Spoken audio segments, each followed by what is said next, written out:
Bon dia, sóc el teu profe de Tecnoonline i avui continuem fent el nostre projecte del carrer en 3D utilitzant SketchUp. Ja hem fet l'skatepark, ja hem fet el carrer i el que ens toca avui serà fer la casa moderna. La casa moderna la farem a davant de la primera casa. El tamany, la mida que vull fer del terreny ja és cosa teva, sí? I què és el que busquem en aquest projecte? En aquest projecte el que busquem és realisme. Busquem que tingui realisme tant les mides com amb les formes com en els detalls. Per tant, només ha de tenir 4 coses. Primera és que ha de ser molt realista. Segona, que sigui realista. Tercera cosa que és important per aquesta fase del projecte és que sigui realista. I quarta és que els detalls t'ajudaran molt a que sigui realista. Per tant, primer de tot haurem d'anar a Google, posar casa moderna i influenciar-nos en com són actualment. I com podem veure, tiren molt de línies rectes, amb exemples com aquest o com aquest. Són molt línies rectes, blanques, per tant, a nivell de construcció, SketchUp no té molta dificultat. Realment, tècnicament, no és difícil fer una casa d'aquestes. En canvi, comencem a veure petits detalls. Veiem com combina aquestes línies rectes en diferents materials, com poden ser fustes, com poden ser, en aquest cas, fustes per aquí, també ho combinen amb pedra. Veieu? Línies rectes amb pedra, també vegetació, podeu fer piscines si voleu, no és obligatori. I una cosa molt comuna són aquestes grans vidrieres. Com que l'estructura és la que aguanta el pes de l'habitatge, podem obrir actualment grans vidrieres i això s'aprofita molt, que hi hagi molta llum, però evidentment no pots fer una finestra de 4 metres per 3 metres d'alçada. No tindràs cap fabricant que t'ho fabriqui. L'hauràs de dividir en diferents seccions i hauràs de fer marcs per aquests vidres o per aquestes portes.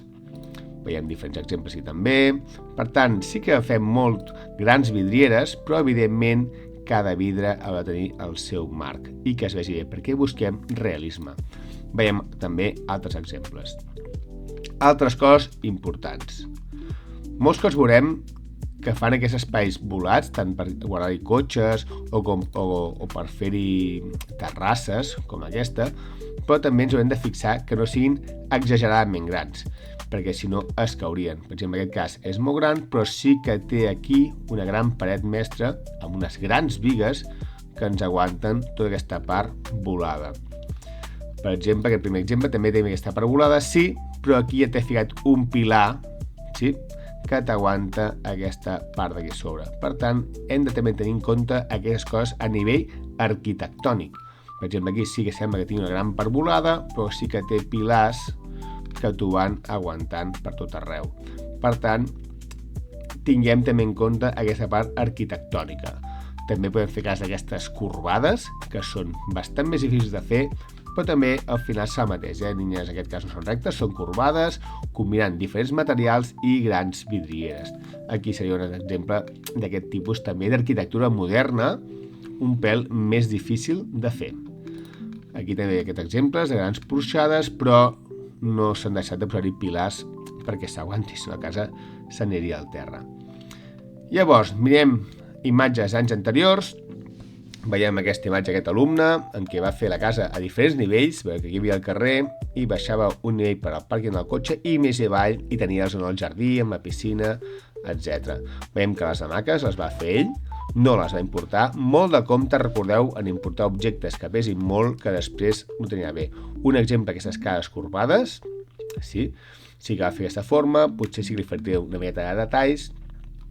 L'exemple anterior, un altre exemple d'un altre company, veiem com aquí aquest gran volat li aniria molt bé aquí un pilar que aguantés, o hauríem de fer això molt més gruixut, perquè farà falta molt formigó armat per aguantar tota aquesta àrea tan gran volada. Molt més fàcil, fiquem aquí un pilar.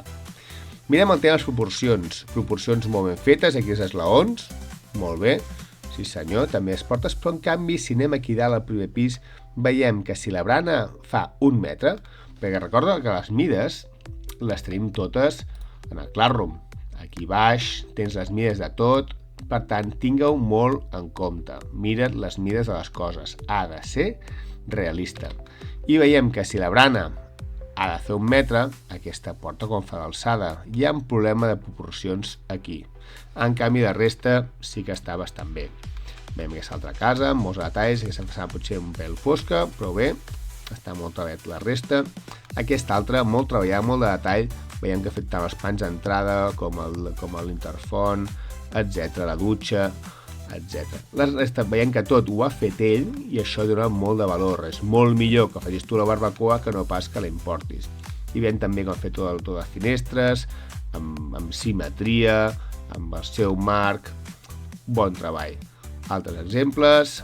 Un altre exemple d'aquestes cases corbades bastant difícils de fer i a més en aquest cas ja ha fet molt de detall. Veiem les branes d'entrada al pàrquing o aquestes branes d'entrada a aquest mòdul. Un bon projecte per part d'aquest alumne. Veiem d'altres. I aquí veiem un cas d'un alumne que vol fer una rèplica, perquè no se us demana fer una rèplica, però aquest alumne li va agradar aquest model i va fer la rèplica. Certament es va quedar un pèl lluny, no ho va acabar, però sí que s'hi va acostar, li faltava acabar-ho.